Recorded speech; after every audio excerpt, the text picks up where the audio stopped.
অনেক সময় দেখা যায় যে আমাদের ৩-৪টা করে ফেসবুক আইডি থাকে বা আমরা আমাদের প্রয়োজনের জন্য ৩-৪টা ফেসবুক আইডি একসাথে খুলেছিলাম। এখন মনে করেন যে আপনার সেসব ফেসবুক আইডিগুলো আর প্রয়োজন নেই। আপনি আপনার সেসব ফেসবুক আইডিগুলোকে ডিএক্টিভ করে দিবেন। কিভাবে ফেসবুক আইডিটি ডিএক্টিভ করবেন এই কাজটা কিন্তু অনেকেই পারে না। তো আজকের এই ভিডিওতে আমি আপনাদেরকে দেখাবো যে আপনারা কিভাবে আপনাদের ফেসবুক আইডিটি ডিএক্টিভ করবেন। ডিএক্টিভ করার জন্য আপনারা চলে যাবেন প্রথমে আপনারা আপনাদের ফেসবুকে। তো ফেসবুকে আসার পর এখানে আপনারা থ্রি লাইনসে ক্লিক করে দিবেন।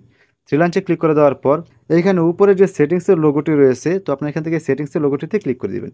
সেটিংসের লোগোটিতে ক্লিক করে দেওয়ার পর এখানে অনেকগুলো অপশন চলে আসবে। এইখান থেকে দেখেন যে একটা অপশন রয়েছে পার্সোনাল ডিটেলস। তো আপনার এখান থেকে পার্সোনাল ডিটেলসে ক্লিক করে দিবেন। তো পার্সোনাল ডিটেলসে ক্লিক করে দেওয়ার পর এখান থেকে আবারও চলে আসবে, এখানে দেখেন লেখা আছে পার্সোনাল ডিটেলস। তো আপনি এখান থেকে পার্সোনাল ডিটেলসে ক্লিক করে দিবেন। পার্সোনাল ডিটেলসে ক্লিক করে দেওয়ার পর এখানে দেখেন যে ৩-৪টা অপশন রয়েছে। সবার নিচের যে অপশনটা রয়েছে অ্যাকাউন্ট ওনারশিপ অ্যান্ড কন্ট্রোল। তো আপনারা এখান থেকে এই অপশনটিতে ক্লিক করে দিবেন। এই অপশনটিতে ক্লিক করে দেওয়ার পর এখানে দ্বিতীয় নাম্বার যে অপশনটা রয়েছে ডিএক্টিভেশন অর ডিলিটেশন। তো আপনি এখান থেকে নিচের ২ নাম্বার অপশনটিতে ক্লিক করে দিবেন। ২ নাম্বার অপশনটিতে ক্লিক করে দেওয়ার পর এখানে আপনাদের ফেসবুক আইডিটি চলে আসবে। এখানে যদি আপনাদের ইনস্টাগ্রাম অ্যাকাউন্ট থাকে সেই অ্যাকাউন্টটা কিন্তু এখানে চলে আসবে। তো আপনারা আপনাদের ফেসবুক অ্যাকাউন্টে ক্লিক করে দিবেন। ফেসবুক অ্যাকাউন্টে ক্লিক করে দেওয়ার পর ডিফল্টে কিন্তু এখানে ডিএক্টিভ অ্যাকাউন্টে সিলেক্ট করা থাকে। যদি আপনাদের ক্ষেত্রে এখানে ডিলেট অ্যাকাউন্টটি সিলেক্ট করা থাকে তাহলে আপনারা এখান থেকে ডিএক্টিভ অ্যাকাউন্টটা সিলেক্ট করে দেবেন।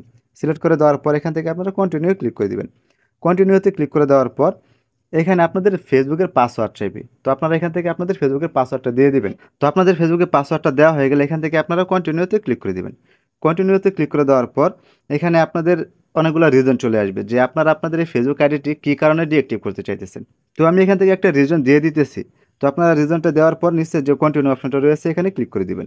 ক্লিক করে দেওয়ার পর এখান থেকে আপনারা আবারও কন্টিনিউতে ক্লিক করে দিবেন। কন্টিনিউতে ক্লিক করে দেওয়ার পর এখানে দেখেন যে লেখা আছে ডিএক্টিভ মাই অ্যাকাউন্ট। এখন যদি আমি এই ডিএক্টিভ মাই অ্যাকাউন্টে ক্লিক করে দিলে কিন্তু আমার ফেসবুক অ্যাকাউন্টটি ডিএক্টিভ হয়ে যাবে। তো আমি এখান থেকে ডিএক্টিভ মাই অ্যাকাউন্টে ক্লিক করে দিলাম। ক্লিক করে দেওয়ার পর দেখেন কি হয়। দেখেন আমার ফেসবুক অ্যাকাউন্টটি কিন্তু এখন ডিএক্টিভ হয়ে গেছে। আপনার ফেসবুক অ্যাকাউন্টটি ডিএক্টিভ হয়ে যাওয়ার পর পরবর্তীতে আপনি যখন মনে করবেন যে আপনার এই ফেসবুক অ্যাকাউন্টটি আবারও দরকার রয়েছে, তখন আপনি আপনার এই ফেসবুকের নাম্বার এবং পাসওয়ার্ডটা দিলেই কিন্তু আপনার এই অ্যাকাউন্টটি কিন্তু আবারও পুনরায় অ্যাক্টিভ হয়ে যাবে। তো আশা করি আপনারা খুব সহজে বুঝতে পারছেন যে কীভাবে আপনারা আপনাদের ফেসবুক অ্যাকাউন্টটি ডিএক্টিভ করবেন।